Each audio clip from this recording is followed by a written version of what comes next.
The feast of our lady of Lourdes, அதாவது தூய Lourdes அன்னை திருவிழா.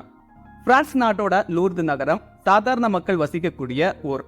அந்த ஊரை சேர்ந்த 14 வயது சிறுமி பர்னதத் சௌப்ரியாஸ் ஆடு மேய்க்கும் ஏழை குடும்பத்தை சேர்ந்த சிறுமி.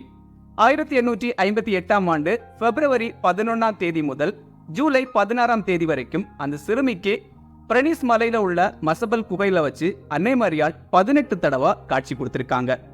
முதல் 3 காட்சியிலையும் அன்னை மரியாள் எதுவும் பேசவே இல்லை. வெள்ளை நிற ஆடையில நீல நிற இடைக்கச்சையோட ஒளிமயமான அன்னை மரியாவை பர்னதத் மட்டுமே கண்டிருக்காங்க.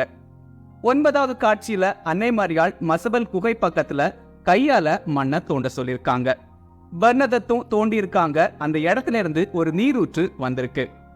கிட்டத்தட்ட 165 ஆண்டுகளுக்கு மேலாக இன்னைக்கு வரைக்கும் அந்த இடத்துல இருந்து வற்றாத ஜீவ ஊற்றா அந்த நீரூற்று ஓடிக்கிட்டு இருக்கு. 13வது காட்சியில அன்னை மரியாள் மசபல் குகை பக்கத்துல தனக்கு ஒரு ஆலயம் கட்ட கேட்டிருக்காங்க. பர்னதத் அதை பங்கு தந்தை கிட்ட சொல்லியிருக்காங்க. பங்கு தந்தை முதல்ல அதை நம்பல, பிறகு நம்பியிருக்காரு. மார்ச் 25ஆம் நாள் கப்ரியேல் தூதர் அன்னை மரியாவுக்கு மங்கள வார்த்தை சொன்ன நாள். அன்னை மரியாள் காட்சி கொடுத்திருக்காங்க. பர்னதத் பொதுமக்களோட வேண்டுகோளுக்கிணங்க பேரை கேட்டிருக்காங்க.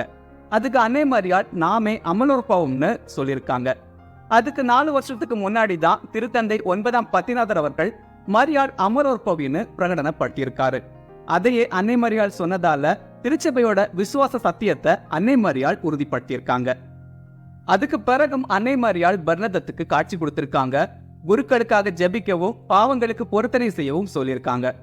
அது கூடவே நான் உனக்கு காட்சி கொடுத்ததால உன்னோட துன்பங்கள் குறைவா இருக்க போறதில்ல, மண்ணுலகில் அதிகமான துன்பங்கள் உண்டு, ஆனா விண்ணுலகில் பேரானந்தம் உண்டு அப்படின்னு சொல்லியிருக்காங்க. அதுக்கு பிறகு பர்னதத் அருட்சகோதரி ஆயிருக்காங்க.